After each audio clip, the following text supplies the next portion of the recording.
ગુજરાતમાં નકલીનો રાફડો ફાટ્યો છે। જી હા, આ વચ્ચે ગુજરાતમાં આજે નકલી એએસઆઈ, નકલી પનીર, નકલી ડોક્ટર, નકલી ગરીબ બની આરટીઈમાં પ્રવેશ લેવામાં આવ્યો છે। નકલી બીડી અને નકલી કિન્નરનો પણ પર્દાફાશ થયો છે। ત્યારે વાત કરીએ તો રાજકોટ એસઓજીએ ભેળસેળ યુક્ત પનીર બનાવતી ફેક્ટરીનો પર્દાફાશ કર્યો। રાજકોટ શહેરના શીતલ પાર્ક વિસ્તારમાંથી મોટા પાયે ભેળસેળ યુક્ત પનીર પકડી પાડ્યું। સૌથી મોટી વાત તો એ છે કે ફેક્ટરીની બહાર ફર્નિચરના બોર્ડ લગાવ્યા હતા અને અંદર ભેળસેળ યુક્ત પનીર બનાવવાનો કાળો કારોબાર ચાલતો હતો।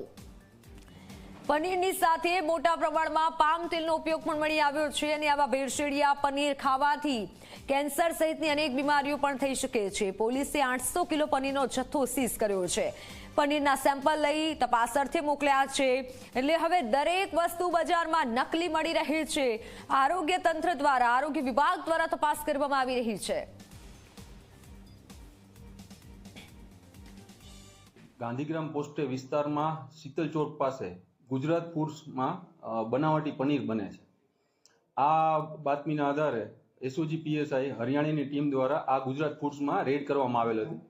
આ રેડમાં 800 કિલોગ્રામ જેટલો શંકાસ્પદ પનીરનો જથ્થો, જેની કિંમત 1,20,000 થાય છે। આ ઉપરાંત કોઈ પણ જાતના બિલ અને કનેક્શન વગરના 21 ગેસના બાટલા, આ ઉપરાંત પનીરને બનાવવા માટે અલગ અલગ મટીરિયલ્સ જેવા કે એસિટિક એસિડ, પામ ઓઇલ અને બીજા બોક્સ છે, સ્ટીકર્સ છે વગેરે ટોટલ મુદ્દામાલ 1,31,000 જેટલો મળેલ છે। શંકાસ્પદ પનીરના અલગ અલગ સેમ્પલો લઈને ફૂડ એન્ડ ડ્રગ્સ વિભાગની લેબોરેટરી બરોડા ખાતે પરીક્ષણ અર્થે મોકલવામાં આવે છે। શંકાસ્પદ પનીર છેલ્લા 1 વર્ષથી બનાવતા હતા।